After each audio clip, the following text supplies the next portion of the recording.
পবিত্র রমজান মাস উপলক্ষে শিশু কিশোরদের জন্য আয়োজন করা হয়েছে পবিত্র কোরআন তেলাওয়াত প্রতিযোগিতা।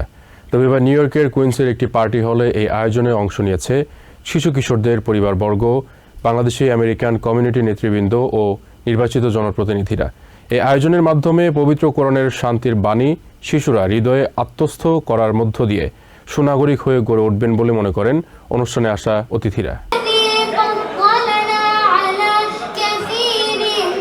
এভাবেই শিশু কিশোরদের কণ্ঠে প্রতিধ্বনিত হচ্ছে পবিত্র কোরআন তেলাওয়াত। বিদেশি ও পশ্চিমা সংস্কৃতির দেশে নিজেদের ধর্মীয় পরিচয় আরো বেশি করে তুলে ধরতেই এই প্রতিযোগিতায় অংশ নেন শিশুরা। প্রতিযোগিতায় অংশ নেয়া 5 থেকে 15 বছর বয়সী 153 জনের মাঝে 3 বিভাগে 9 জনকে বিজয়ী ঘোষণা করা হয়। প্রতিযোগিতায় অংশ নিয়ে তাই বেশ খুশি শিশুরা। ফার্স্ট টাইম আমি পাইছি the prize.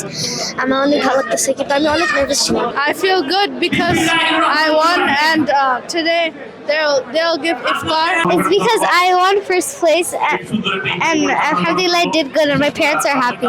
অনুষ্ঠানে যোগ দিয়েছেন নির্বাচিত জনপ্রতিনিধিরাও। অ্যাসেম্বলিওম্যান জেনিফার রাজকুমার প্রথমবারের মতো রাষ্ট্রীয় কোষাগার থেকে $20,000 সরকারি বরাদ্দ তুলে দেন বাংলাদেশ সোসাইটির হাতে। আসছে দিনগুলোতে কমিউনিটির উন্নয়নে বরাদ্দ আরো বাড়ানোর প্রতিশ্রুতি দেন তারা। The funding will continue to flow year after year. Your South Asian representative, your first South Asian woman elected in the state, is so proud of Bangladesh society. The holy month for so many billions of people around the world, and a large part of our population here in the New York area.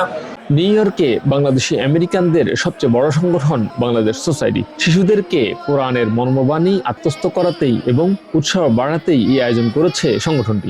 এখানে যারা জন্মগ্রহণ করে তাদের দিয়ে আমরা এই কোরআন প্রতিযোগিতা করি এবং এখান থেকে আমরা 9 জনকে বেছে দিই যারা কোরআনে হাফেজ এবং অন্যান্য যারা হাফেজ পড়তেছে তাদেরকে দিয়ে আমরা প্রতিযোগিতা করে থাকি। আমরা 9 বছর যাবত এই প্রোগ্রামটা করছি। পবিত্র কোরআন আত্মস্থ ও ইসলামের বাণী প্রচারের মাধ্যমে বিশ্বজুড়ে শান্তির বাতাবরণে শিশুরা গুরুত্বপূর্ণ ভূমিকা রাখবে বলে আশা করেন আয়োজকরা। আমরা যেন রমজানের বাকি রোজাগুলো সঠিকভাবে আদায় করতে পারি। Shariful Islam, TVN 24, New York.